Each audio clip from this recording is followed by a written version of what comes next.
Welcome to part 3 of our 6-part series of the study of the book of Ecclesiastes. The author of the book of Ecclesiastes is King Solomon of Israel. It was written some 3,000 years ago. Solomon began his reign, as we read about in 1 Kings chapter 3 and 2 Chronicles chapter 1. Solomon was given in a dream anything that he could have from God, but he asks one thing. And that is the wisdom to rule God's people. God not only granted this for Solomon, but also gave him riches and honor, so he would be unequaled by any before or after. Solomon, for all of his wisdom, was not able to manage his own life. The allurement of the many women that he brought into his life was too much for him, and he was led astray and into idolatry by these people. The book of Ecclesiastes, in part, tells the story of Solomon's struggles to understand some of life's greatest dilemmas, questions, and mysteries, in spite of Solomon's wisdom to know these things.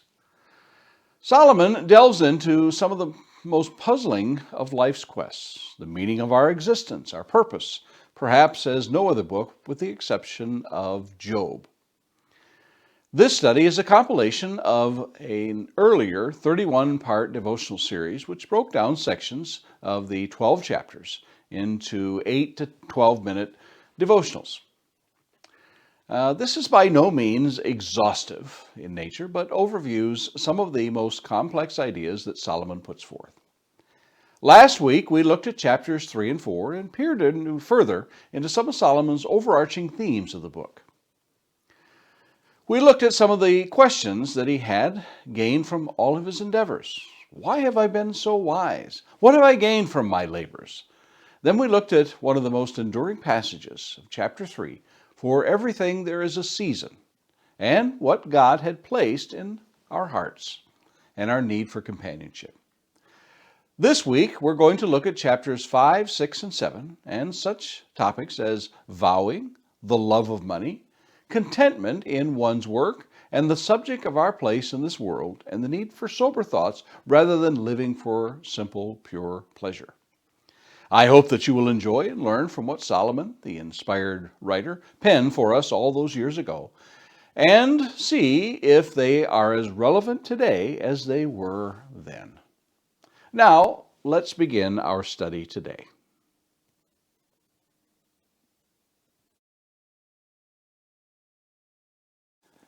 Welcome to day 11 of our study of the book of Ecclesiastes.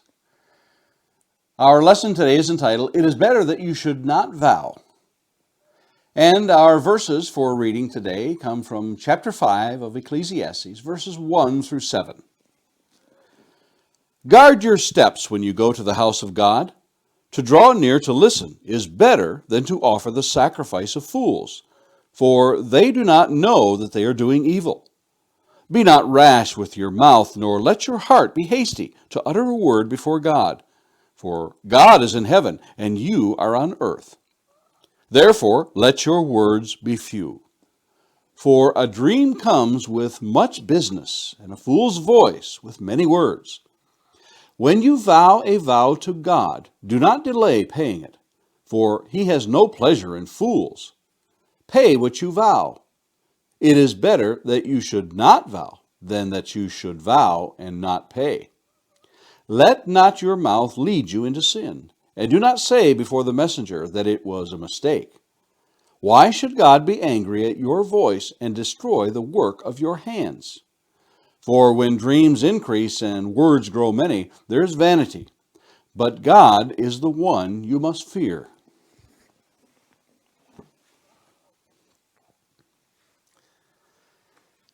History records that John I, King of France, was overthrown in battle and made prisoner by Edward the Black Prince, and afterwards taken into England. He remained prisoner for 4 years, and then suffered to return to France upon certain conditions, which, if he could make his subjects agree to, he should be free. If otherwise, he promised by oath to return. He could not prevail upon them to accept the hard terms that were proffered. So he returned to England became a prisoner, and died 4 years later. Several years ago, I was privileged to attend the changing of the guard at the tomb of the unknown soldier at Arlington National Cemetery in Washington, D.C. It is a very solemn ceremony when the guards go through their routine. At one point, a group of people were carrying on a conversation rather loudly in the audience. The guard stopped what he was doing and sternly warned them to be silent. I felt rather embarrassed for the people. They simply had lost sight of the fact that this ceremony was a reverential reminder of the lives given for freedom's sake. This is apparently a quite common occurrence, for this type of thing happens often, and others recount similar situations when they attend. I have my own rather uncomfortable confession. While traveling, I was following a map of must-see sites in a historic district of a city in another country. One such site was a cathedral of magnificent architecture. I walked up the steps and through the open doors and was walking about admiring the craftsmanship, completely oblivious to the surroundings. All of a sudden, as I looked around, I came to the realization that I was, in fact, traipsing through a very public funeral ceremony. I was mortified and embarrassed, and quickly made my exit. Solomon, in chapter 5, launches into a lesson on the dangers of a flippant attitude toward God. As a sidebar to this discussion, it is interesting to note that in the 3 books that are attributed to Solomon, Proverbs, Ecclesiastes, and Song of Solomon, the use of the name of God in his writings. In Proverbs, Solomon uses the word Elohim for God 8 times, and the word Jehovah, we read Lord, 88 times. In Ecclesiastes, the word Elohim, again, God, 41 times. But the word Jehovah, or Lord, is not used a single time. In Song of Solomon, neither Elohim or Jehovah is used. Of the 6,528 times Jehovah is used in the Old Testament, only 3 books lack it: Esther, Ecclesiastes, and Song of Solomon. The term God, in this case Elohim, is a perfectly functional term when referring to that which we worship. However, the term Lord or Jehovah carries with it the idea of a covenant relationship. Solomon uses this term Lord when he appeals in a dream for wisdom. In 1 Kings chapter 3 and verse 7. And now, O Lord my God, you have made your servant king in place of David my father, although I am but a little child. I do not know how to go out or come in. In the dedication of the temple, later on, we read in 1 Kings 8:15, and he said, Blessed be the Lord, the God of Israel, who with his hand has fulfilled what he promised with his mouth to David my father. However, it is curiously absent from the book of wisdom we are now studying, Ecclesiastes. Again, when the temple is completed, is there a connection to what we are told in 1 Kings 11:4? For when Solomon was old, his wives turned away his heart after other gods. And his heart was not wholly true to the Lord his God, as was the heart of David his father.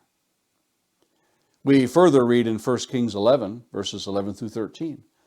Therefore the Lord said to Solomon, Since this has been your practice, and you have not kept my covenant and my statutes that I have commanded you, I will surely tear the kingdom from you, and will give it to your servant. Yet, for the sake of David your father, I will not do it in your days, but I will tear it out of the hand of your son. However, I will not tear away all the kingdom, but I will give one tribe to your son, for the sake of David my servant, and for the sake of Jerusalem that I have chosen. Now, consider this passage in light of those verses in Ecclesiastes chapter 5 and verse 1.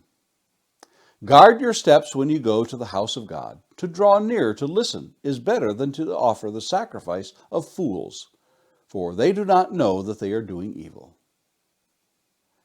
One wonders in these 7 verses we are looking into this day the seemingly lack of the intensity and fervor of this once young and zealous king, now old and filled with regret.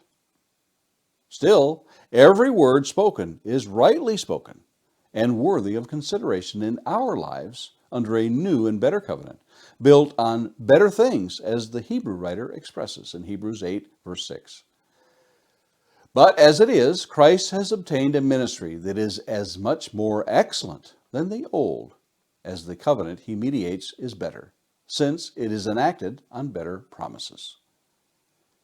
Jesus addresses what had become rather common among the Jews of the first century when he said in Matthew 23, 16 through 22, "Woe to you, blind guides, who say, if anyone swears by the temple, it is nothing. But if anyone swears by the gold of the temple, he is bound by his oath. You blind fools, for which is greater, the gold or the temple that has made the gold sacred? And you say, if anyone swears by the altar, it is nothing. But if anyone swears by the gift that is on the altar, he is bound by his oath. You blind men, for which is greater, the gift or the altar that makes the gift sacred? So whoever swears by the altar swears by it and by everything on it. And whoever swears by the temple swears by it and by him who dwells in it. And whoever swears by heaven swears by the throne of God and by him who sits upon it." And again, Jesus spoke in Matthew 5, 33 through 37. "Again, you have heard that it was said by those of old, you shall not swear falsely, but shall perform to the Lord what you have sworn.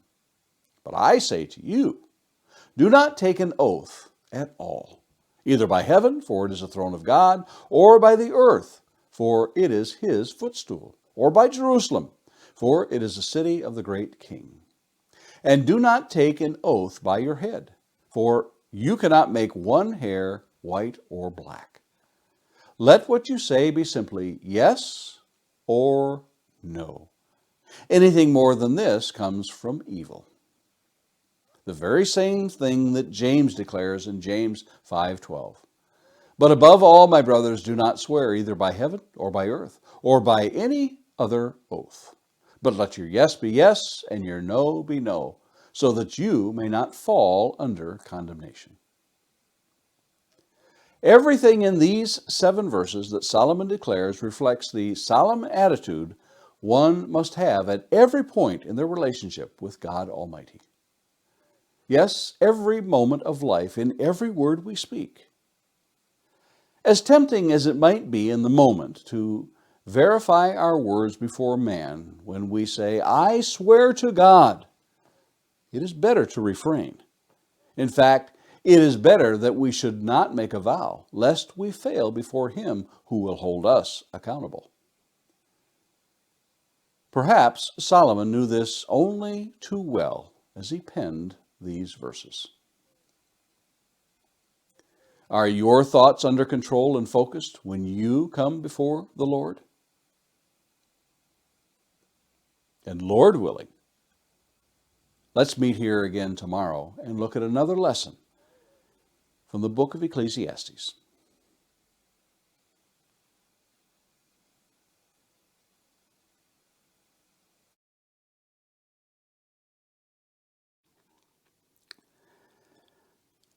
Welcome to day 12 in our study of the book of Ecclesiastes. The title of today's lesson is, "He who loves money will not be satisfied with money." Our passage today is taken from Ecclesiastes chapter 5, verses 8 through 20. "If you see in a province the oppression of the poor and the violation of justice and righteousness, do not be amazed at the matter, for the high official is watched by a higher, and there are yet higher ones over them. But this is the gain for a land in every way, a king committed to cultivated fields. He who loves money will not be satisfied with money, nor he who loves wealth with his income. This also is vanity. When goods increase, they increase who eat them. And what advantage has their owner but to see them with his eyes? Sweet is the sleep of a laborer, whether he eats little or much. But the full stomach of the rich will not let him sleep. There is a grievous evil that I have seen under the sun. Riches were kept by their owner to his hurt, and those riches were lost in a bad venture. And he is father of a son, but he has nothing in his hand. As he came from his mother's womb, he shall go again, naked as he came, and shall take nothing for his toil, that he may carry away in his hand. This also is a grievous evil. Just as he came, so shall he go. And what gain is there to him who toils for the wind? Moreover, all his days he eats in darkness, in much vexation, and sickness, and anger. Behold, what I have seen to be good and fitting is to eat and drink and find enjoyment in all the toil with which one toils under the sun, the few days of his life that God has given him. For this is his lot. Everyone also to whom God has given wealth and possessions and power to enjoy them, and to accept his lot and rejoice in his toil. This is the gift of God. For he will not much remember the days of his life, because God keeps him occupied with the joy in his heart.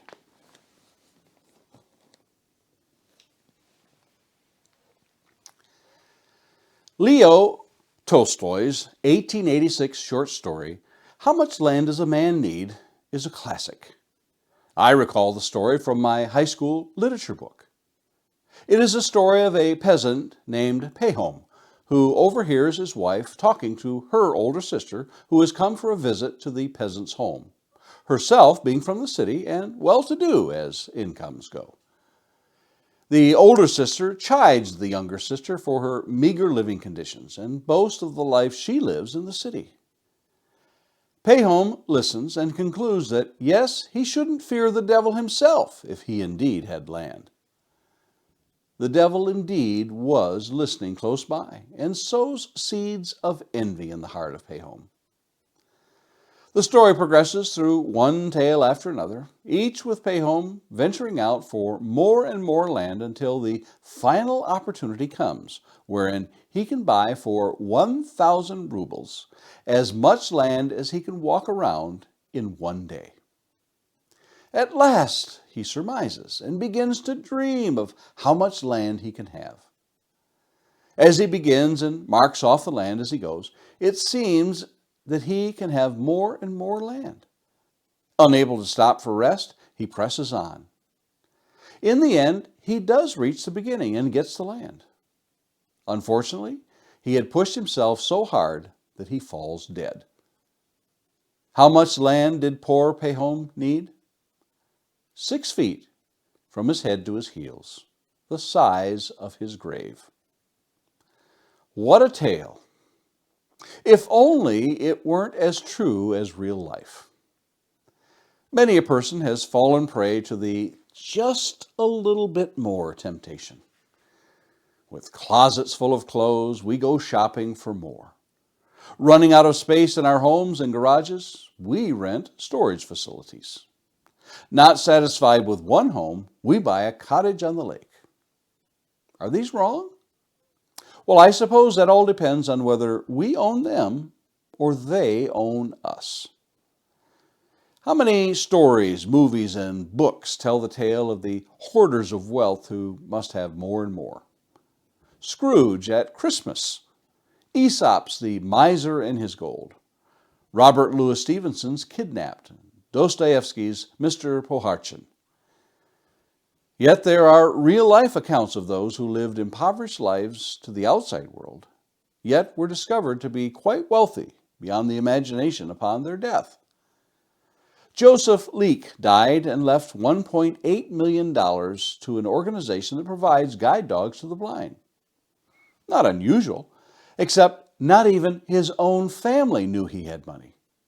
He bought second-hand clothes, he watched TV at his neighbor's house to save money on electricity, and put off all his home repairs, according to his daughters. Peggy Sheehan Nee, an estate attorney and elder law practitioner in Saddlebrook, New Jersey, says these are quite common. As even Solomon declared in Proverbs 13, verses 7 through 8, One pretends to be rich, yet has nothing. Another pretends to be poor, yet has great wealth. The ransom of a man's life is his wealth, but a poor man hears no threat. Over and over in Scripture, we read the warnings of the love of wealth that enslaves. Peter writes in his letter, 2 Peter chapter 2 and verses 19, "For whatever overcomes a person, to that he is enslaved." James tells us of the cost of hoarding wealth in James chapter 5, verses 1 through 6. "Come now, you rich, weep and howl for the miseries that you are come upon.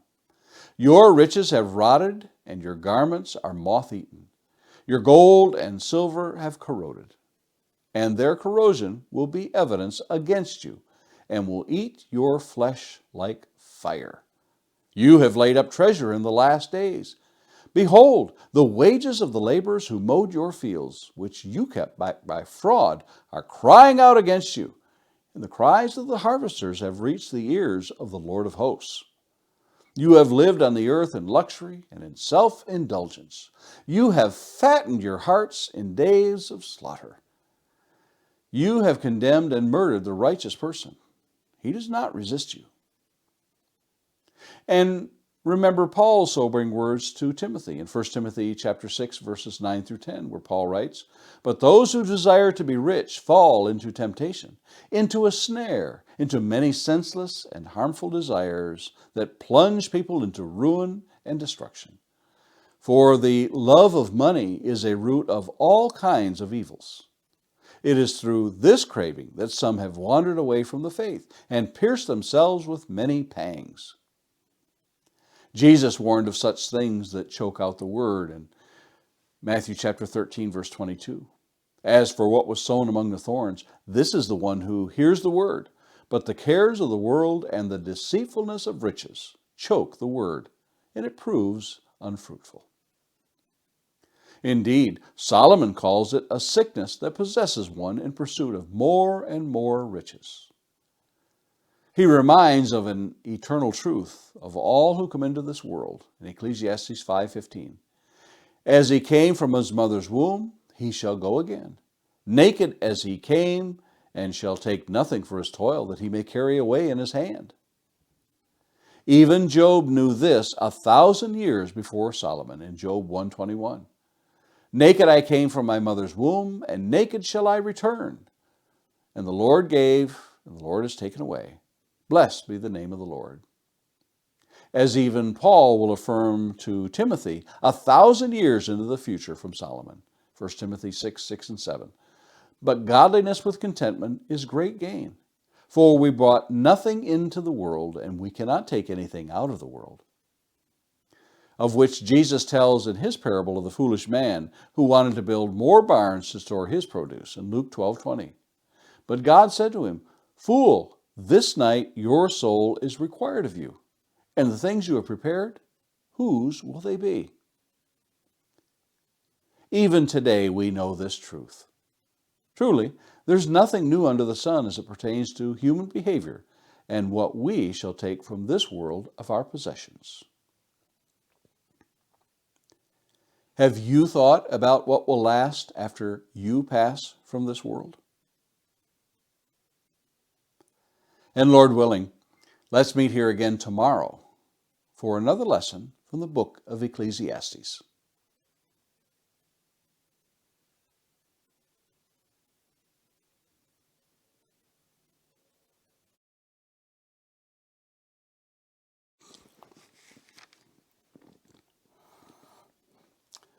Welcome to day 13 in our study of the book of Ecclesiastes.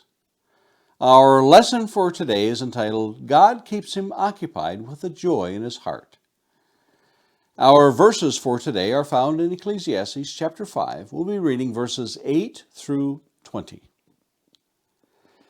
"If you see in a province the oppression of the poor and the violation of justice and righteousness, do not be amazed at the matter. For the high official is watched by a higher, and there are yet higher ones over them. But this is gain for a land in every way, a king committed to cultivated fields. He who loves money will not be satisfied with money, nor he who loves wealth with his income. This also is vanity. When goods increase, they increase who eat them.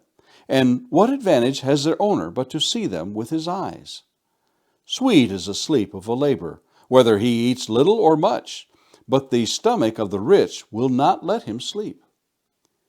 There is a grievous evil that I have seen under the sun.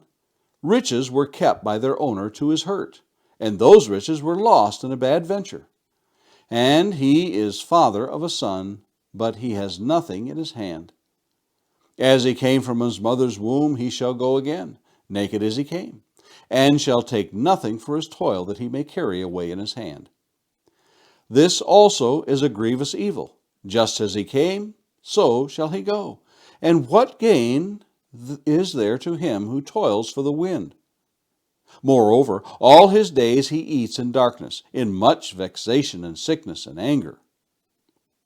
Behold, what I have seen to be good and fitting is to eat and drink and find enjoyment in all the toil with which one toils under the sun, the few days of his life that God has given him. For this is his lot. Everyone also to whom God has given wealth and possessions and power to enjoy them, and to accept his lot and rejoice in his toil, this is the gift of God. For he will not much remember the days of his life, because God keeps him occupied with joy in his heart.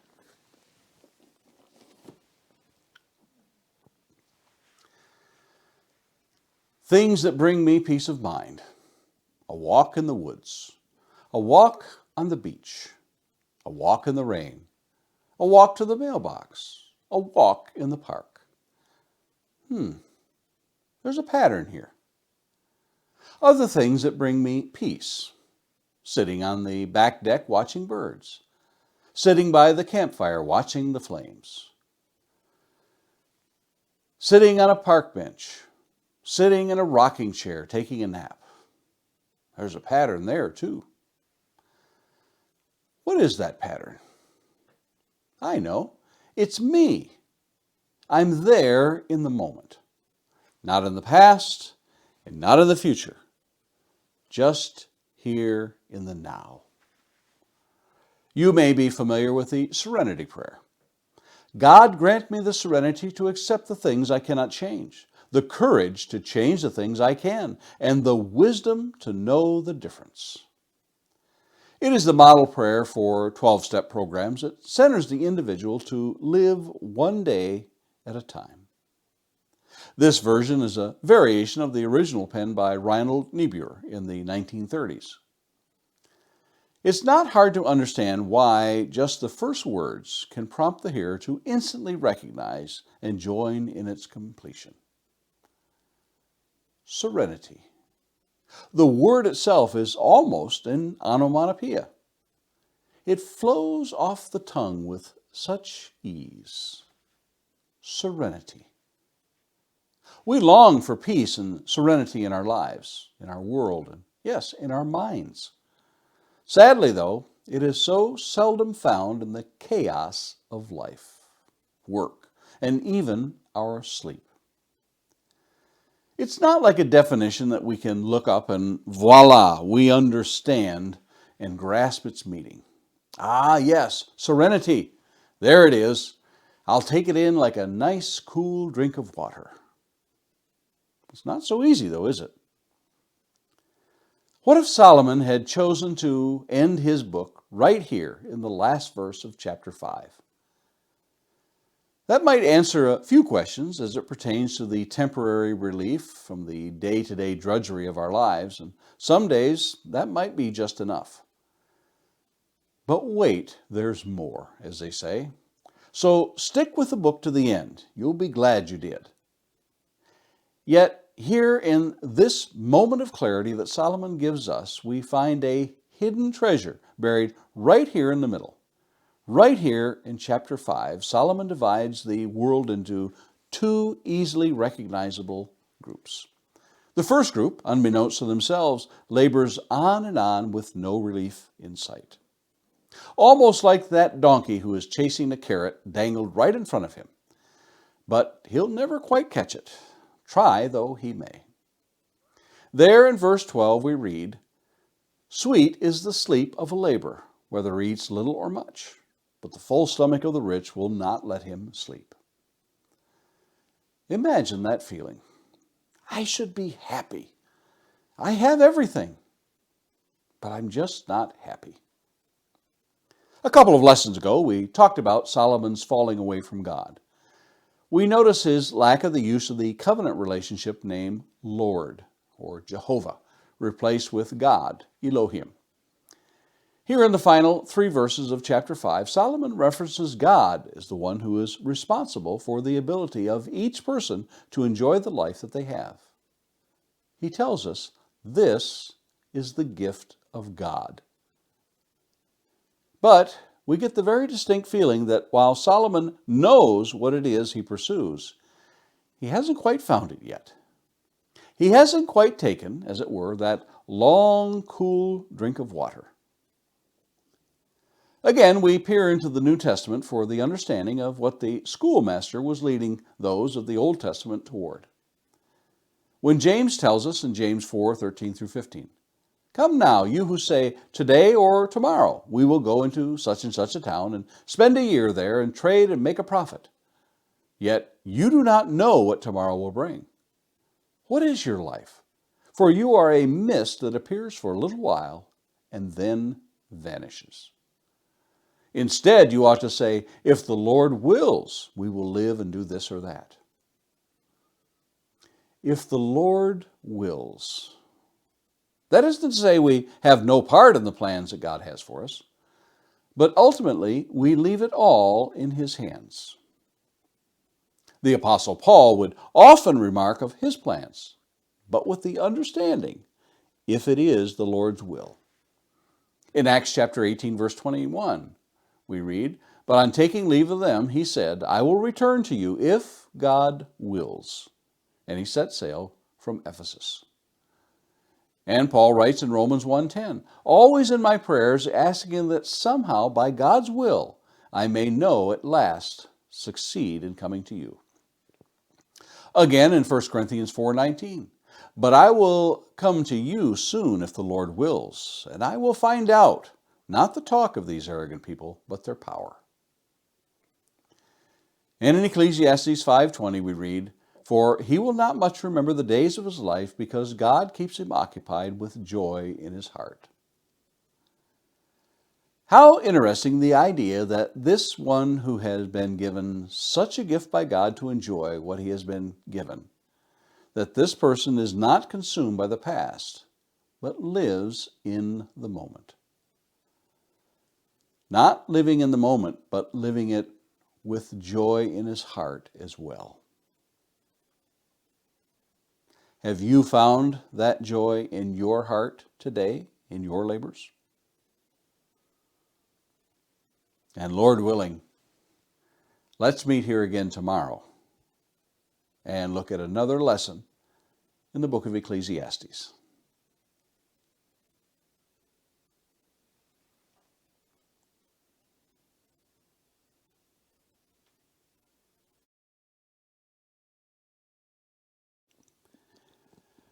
Welcome to day 14 of our study of the book of Ecclesiastes.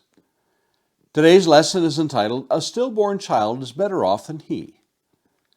Our passage for reading comes from Ecclesiastes chapter 6. We'll be reading verses 1 through 6.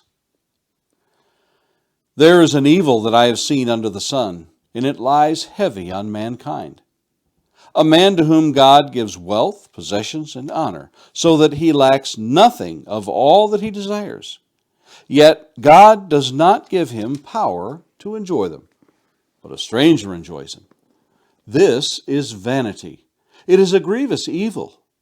If a man fathers 100 children and lives many years, so that the days of his years are many, but his soul is not satisfied with life's good things, and he also has no burial, I say that a stillborn child is better off than he. For it comes in vanity and goes in darkness, and in darkness its name is covered. Moreover, it has not seen the sun or known anything. yet it finds rest rather than he.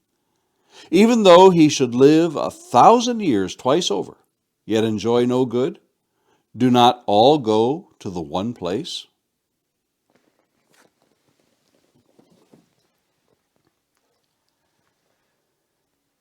George Bailey.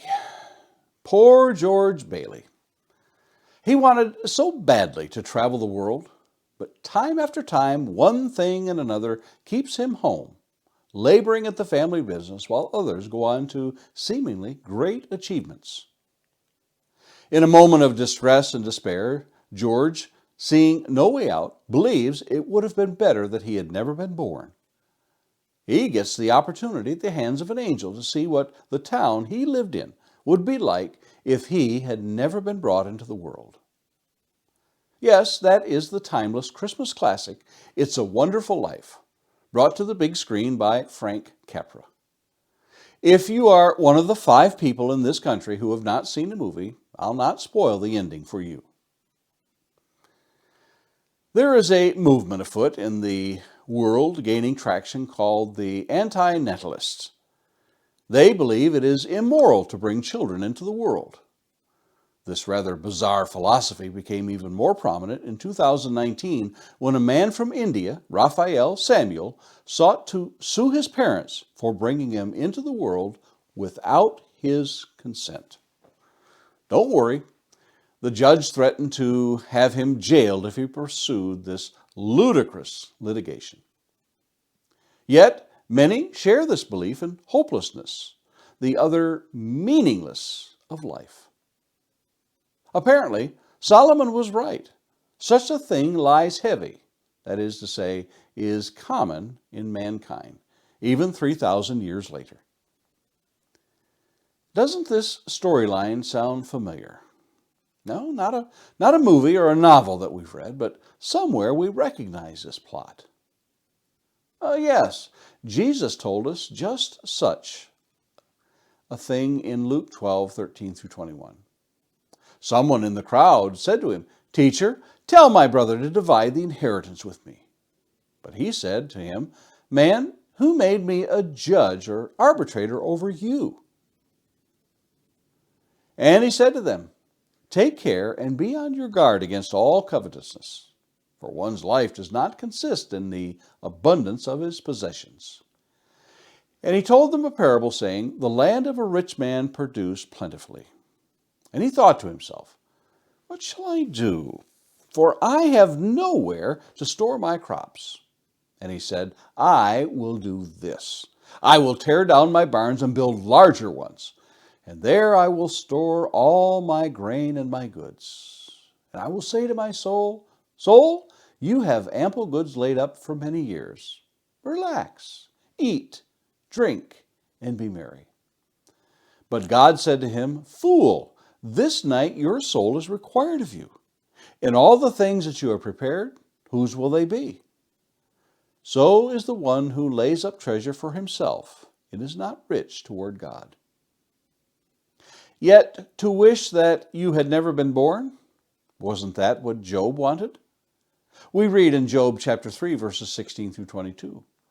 Or why was I not as a hidden stillborn child, as infants who never see the light? There the wicked cease from troubling, and there the weary are at rest. There the prisoners are at ease together. They hear not the voice of the taskmaster. The small and the great are there, and the slave is free from his master. Why is the light given to him who is in misery, and life to the bitter in soul, who long for death, but it comes not, and dig for it more than for hidden treasures, who rejoice exceedingly and are glad when they find the grave?" Yet Job did not grasp the situation until much later, when he declared in chapter 42, Job answered the Lord and said, "I know that you can do all things, and that no purpose of yours can be thwarted. Who is this that hides counsel without knowledge? Therefore, I have uttered what I did not understand, things too wonderful for me, which I did not know. Hear, and I will speak. I will question you, and you make it known to me. I have heard of you by the hearing of the ear, but now my eye sees you. Therefore, I despise myself and repent in dust and ashes. Over and over, we see in Scripture the nearsighted vision of man contrasted against the eternal mind of God. Jesus declaring in Matthew 5:45, so that you may be sons of your Father who is in heaven. For he makes his sun rise on the evil and on the good, and sends rain on the just and the unjust. And again in Acts 14:16 through 17. In past generations he allowed all the nations to walk in their own ways. Yet he did not leave himself without witness, for he did good by giving you rains from heaven and fruitful seasons, satisfying your hearts with food and gladness. Perhaps one of the most difficult aspects of life to grasp is that of the free will of man and God's willingness to allow man free rein in that will, good or bad.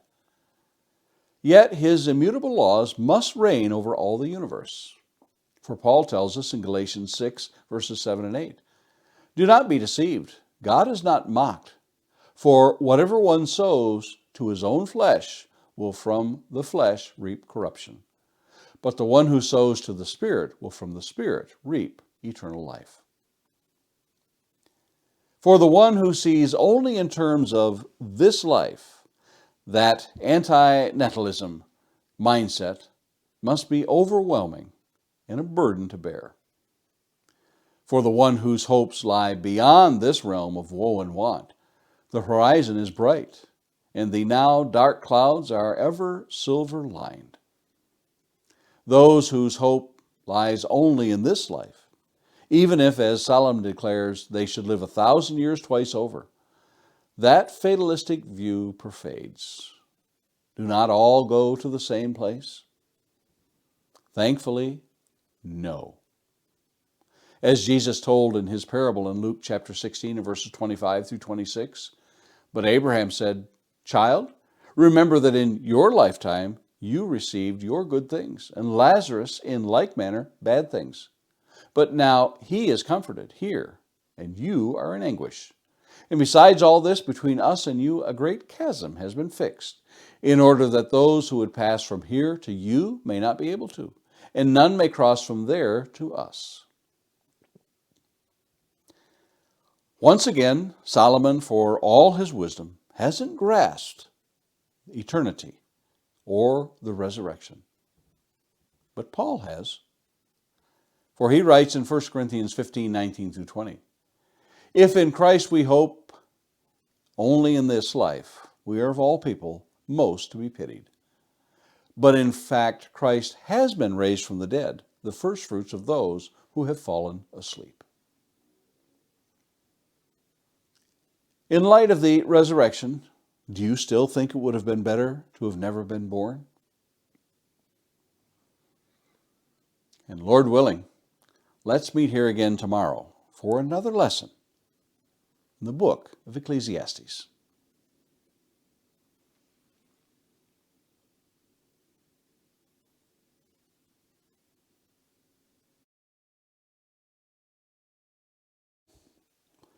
Welcome to day 15 of our study of the book of Ecclesiastes. The title of today's lesson is, Who Can Tell Man What Will Be After Him? Our reading comes from Ecclesiastes chapter 6, verses 7 through 12. All the toil of man is for his mouth, yet his appetite is not satisfied. For what advantage has the wise man over the fool? And what does the poor man have who knows how to conduct himself before the living? Better is the sight of the eyes than the wandering of the appetite. This also is vanity and a striving after wind. Whatever comes to be has already been named, and it is known what man is, and that he is not able to dispute with one stronger than he. The more words, the more vanity. And what is the advantage to man? For who knows what is good for man while he lives the few days of his vain life, which he passes like a shadow? For who can tell man what will be after him under the sun?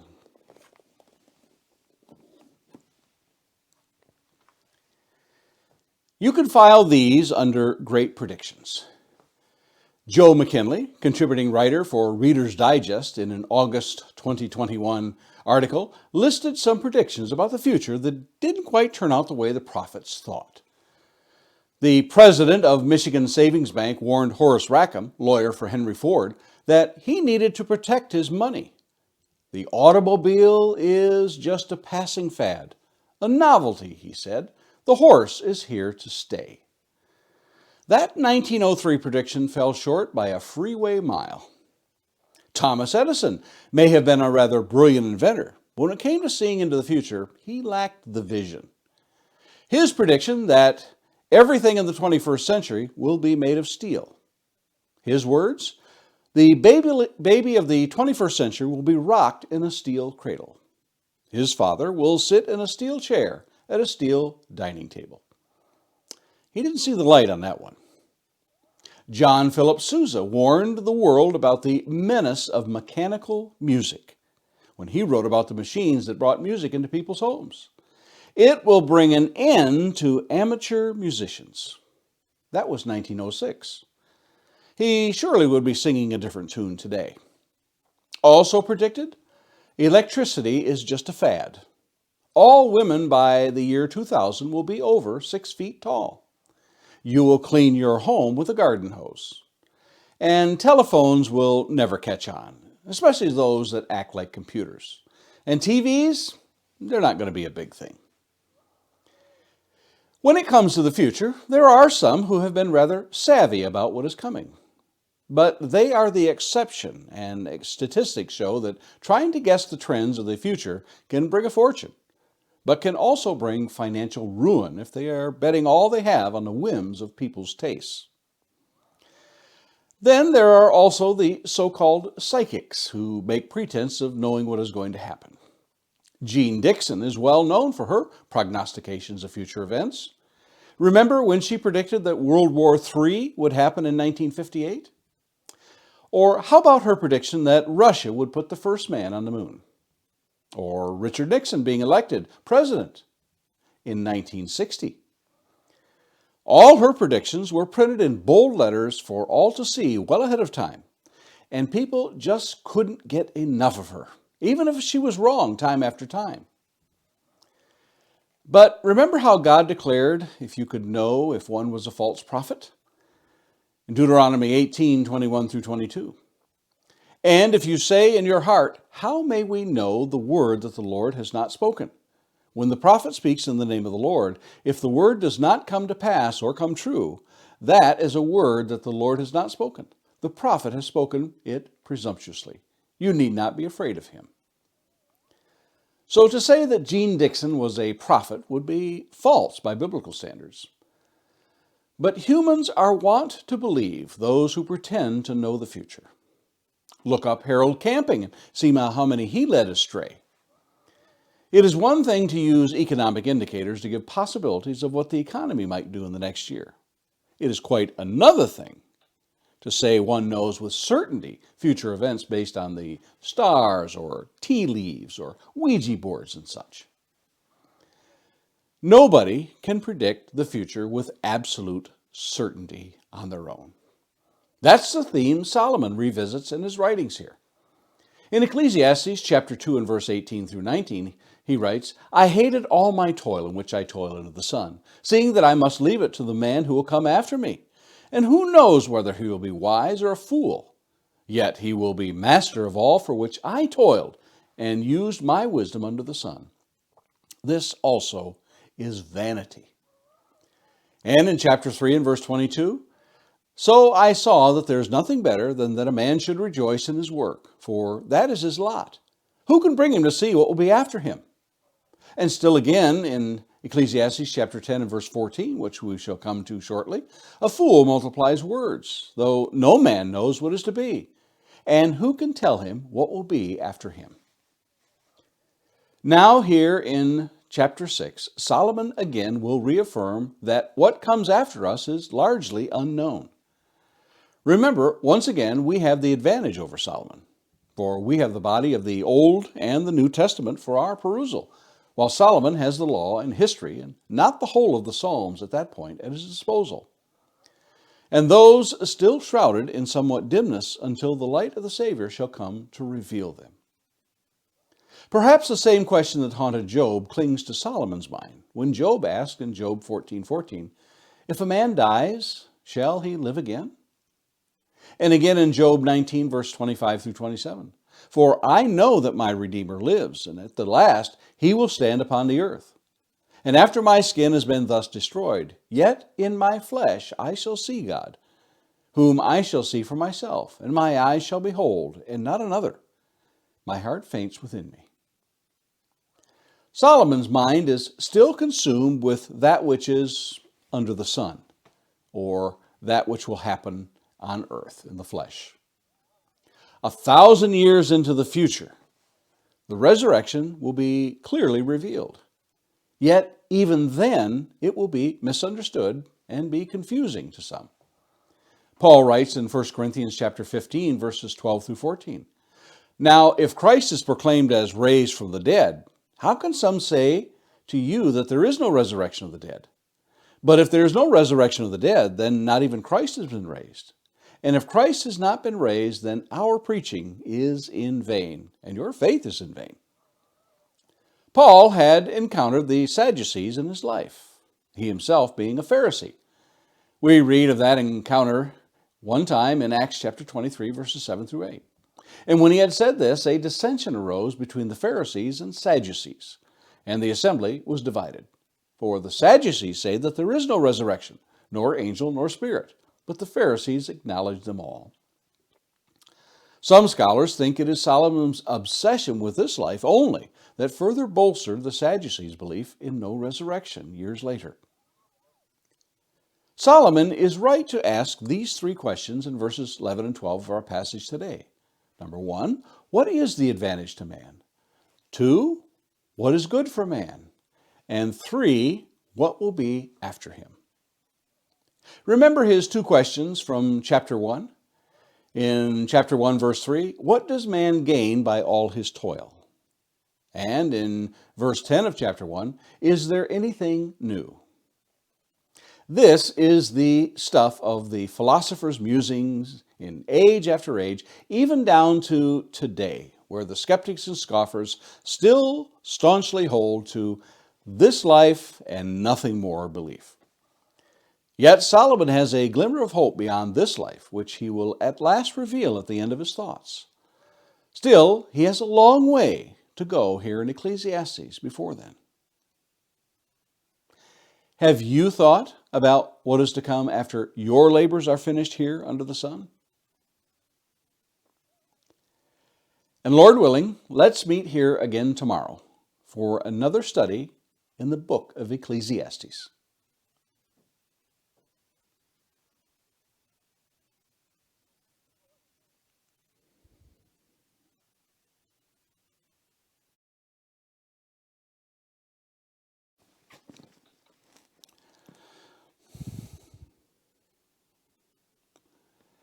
Welcome to day 16 of our study of the book of Ecclesiastes.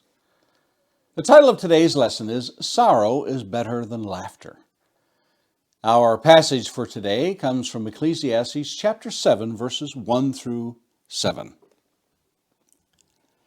A good name is better than precious ointment, and the day of death than the day of birth. It is better to go to the house of mourning than to go to the house of feasting, for this is the end of all mankind, and the living will lay it to heart. Sorrow is better than laughter, for by sadness of face the heart is made glad.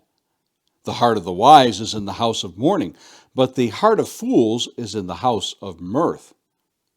It is better for a man to hear the rebuke of the wise than to hear the song of fools. For as the crackling of thorns under a pot, so is the laughter of fools. This also is vanity. Surely oppression drives the wise into madness, and a bribe corrupts the heart.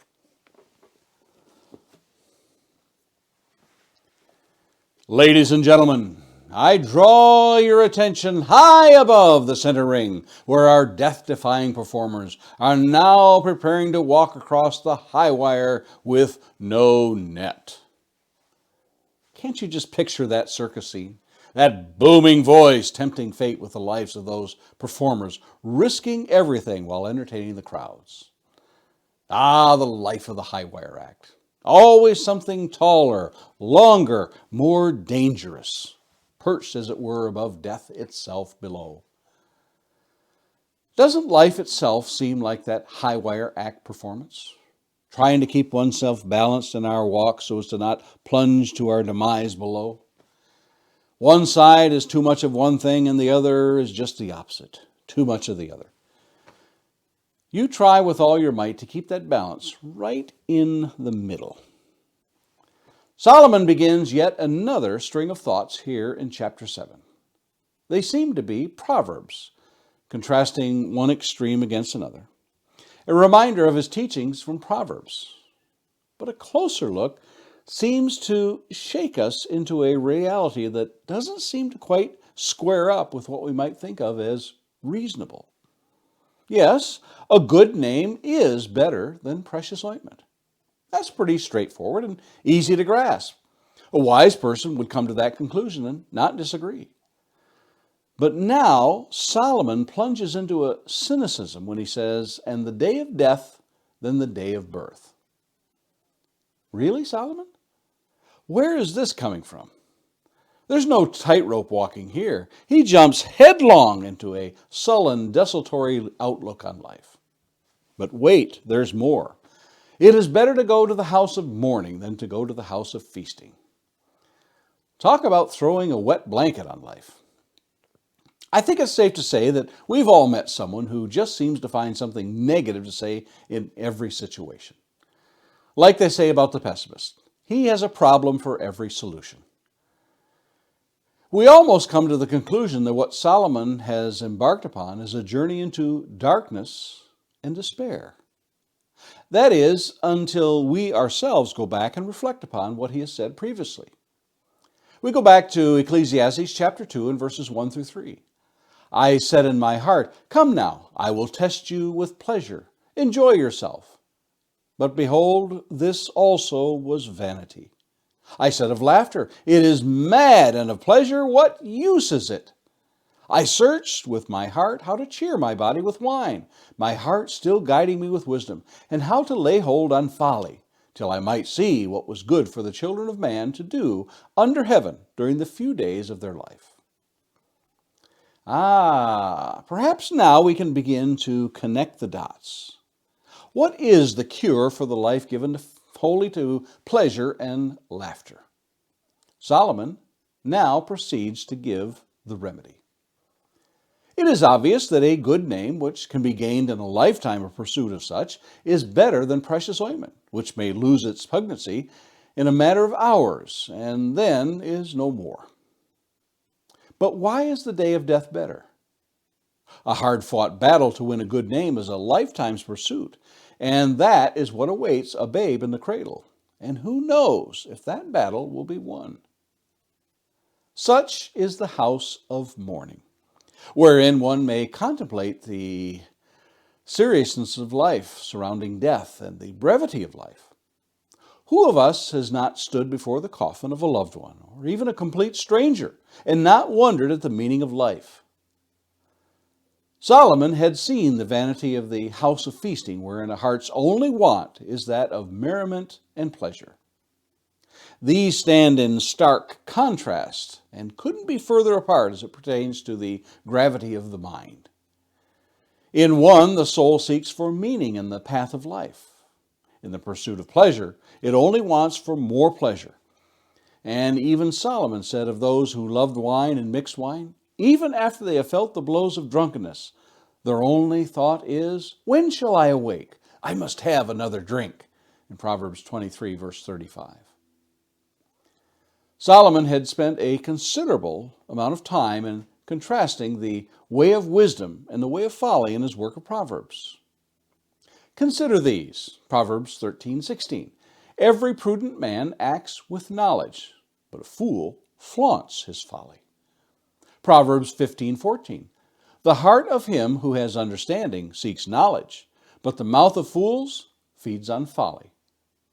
Proverbs 16:22. Good sense is a fountain of life to him who has it, but the instruction of fools is folly.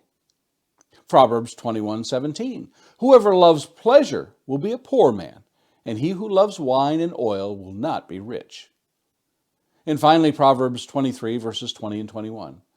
Be not among drunkards or among gluttons, eaters of meat, for the drunkard and the glutton will come to poverty, and slumber will clothe them with rags. On and on Solomon goes in speaking of the life given to wanton pleasure at the expense of a life of seeking wisdom.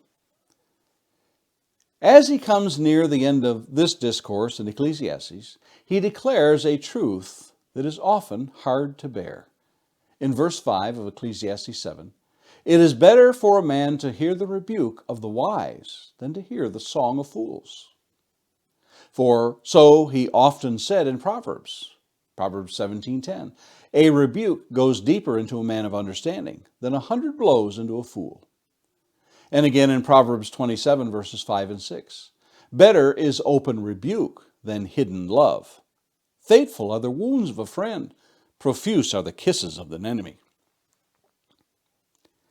Solomon compares the laughter of fools to that of the crackling of thorns in a fire, loud and flashy, but soon gone, and gives little advantage to the one who is cooking.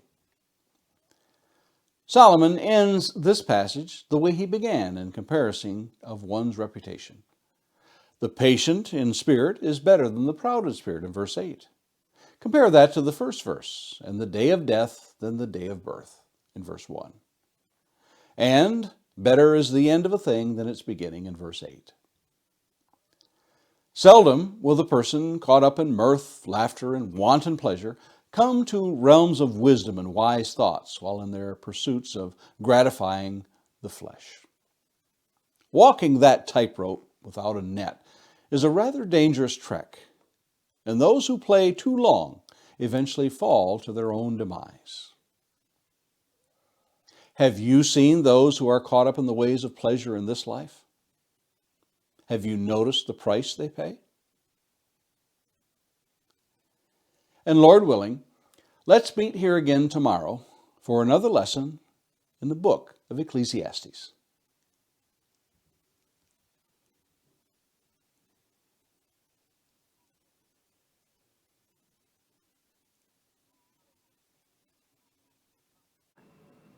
Well, there you have it for this study.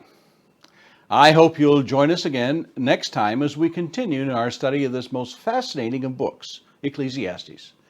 And may God bless you in your search for truth and wisdom in His Word, the Bible.